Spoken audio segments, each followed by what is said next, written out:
മറ്റൊരു വാർത്ത വരുന്നത് അമേരിക്കയിലെ ടെക്സസിൽ നിന്നാണ്. അവിടെ മിന്നൽ പ്രളയം ഉണ്ടായിരിക്കുന്നു. 13 പേർ മരിച്ചെന്നുള്ള റിപ്പോർട്ടുകൾ കൂടി പുറത്തു വരുന്നുണ്ട്. അപ്പോൾ അതുമായി ബന്ധപ്പെട്ട് അതിന്റെ ഒരു തുടർ വാർത്തകൾ, മറ്റു വിവരങ്ങൾ എന്തൊക്കെ ലഭ്യമാകുന്നു? ജിൽസി, അമേരിക്കയിലെ ടെക്സസിലെ ഒരു സമ്മർ ക്യാമ്പിലാണ് ഈ അപകടം ഉണ്ടായിരിക്കുന്നത്. അതായത് കുട്ടികളെ കാണാതായിരിക്കുന്നത് അവിടെയാണ്. ഏതാണ്ട് 13ഓളം വിദ്യാർത്ഥികളെ, പെൺകുട്ടികളെ കാണാനില്ല എന്നുള്ള റിപ്പോർട്ടുകളാണ്. നിരവധി ആളുകളെ കാണാതായിട്ടുണ്ട്. അവിടെ ഡ്രോണും ഒപ്പം ഹെലികോപ്റ്ററും ഒക്കെ വെച്ചു കൊണ്ടുള്ള സുരക്ഷാ സേനയുടെയൊക്കെ തെരച്ചിൽ നടന്നുകൊണ്ടിരിക്കുകയാണ്. ഇത് സംഭവിച്ചിരിക്കുന്നത് കഴിഞ്ഞ ദിവസമാണ്. ഇവിടെ ഈ അപ്രതീക്ഷിതമായിട്ടുള്ളൊരു വെള്ളപ്പൊക്കം ഉണ്ടായെന്നാണ് പറയുന്നത്.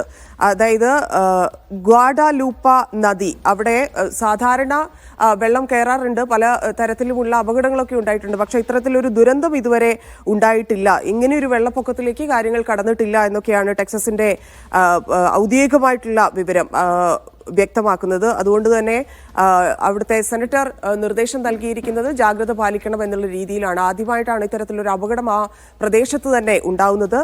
മരണസംഖ്യ ഉയർന്നേക്കാം എന്നുള്ള വിവരങ്ങളുമുണ്ട്. ഇപ്പോൾ 13 പേര് മരിച്ചു എന്നുള്ള വിവരങ്ങളാണ് വരുന്നത്. 20 കുട്ടികളെയാണ് കാണാതായിരിക്കുന്നത്. അവരെ കണ്ടെത്താനുള്ള ശ്രമങ്ങൾ നടത്തിക്കൊണ്ടിരിക്കുകയാണ്. ശരി, ധന്യ വിശ്വമാണ് വിവരങ്ങൾ നൽകിയത്.